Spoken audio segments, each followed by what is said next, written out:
Ataramu amaria maturigicirie maugaga ati mumera wa mirangi ukoragwo na uhoti wa gukura kwa itena ria mita 1.2 oro muthenya kundu kuria kuri na riera riagiriru, na uguo kutua mumera mwega na wa mwanya hari kung'ethanira na ucenjia wa riera.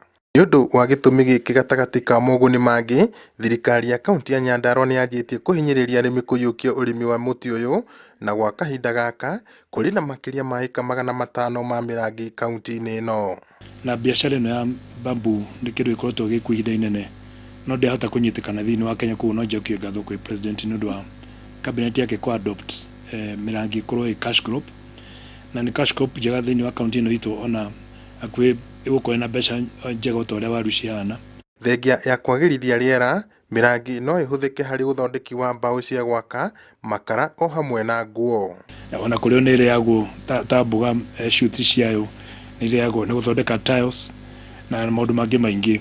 Kiria bamboo ikagwo itwaragwo githii-ini kana factory, igathio igatuika mutu, tugacoka igathondekerwo indo ciitagwo mold.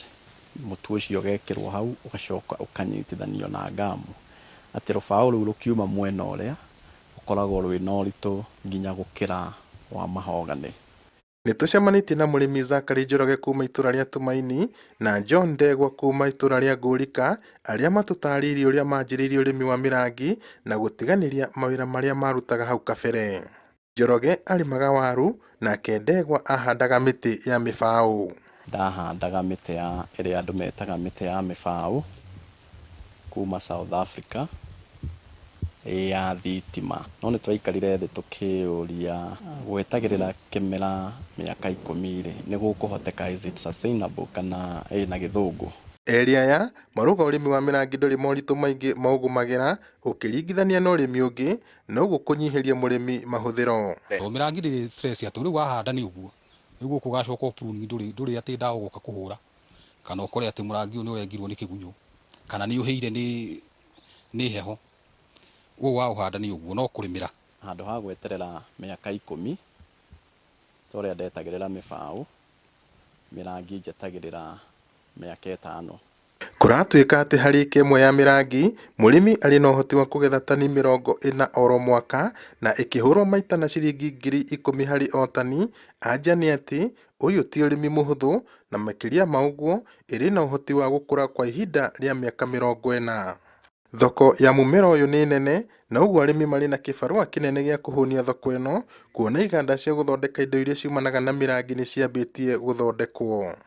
Thoko yao ni kurakwo kiganda thakanithio already, na ni kurakwo kiganda, no na ithuĩ Nyandarua turenda tugie na kiganda gitu thiini wa Nyandarua county, nigetha arimi itu mahote gukorwo mena kiganda kiao na makorwo mahanda mirangi mingi ĩrĩa kwendekana nigetha kiganda gĩtĩ kĩa gwakwo nyingĩ gũtuĩke gũtirĩ na mirangi.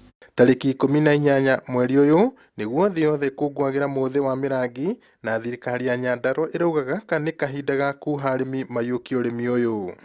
Urimi uyu wa mirangi utanyitwo gukorwo uri thahabu ingi guku kaunti-ini ya Nyandarua, wona arimi mathii na mbere na kuhimbiria. Ngiribotera Inooro TV kuma Ngurika kaunti-ini ya Nyandarua, gitagwo Peter Mwangi.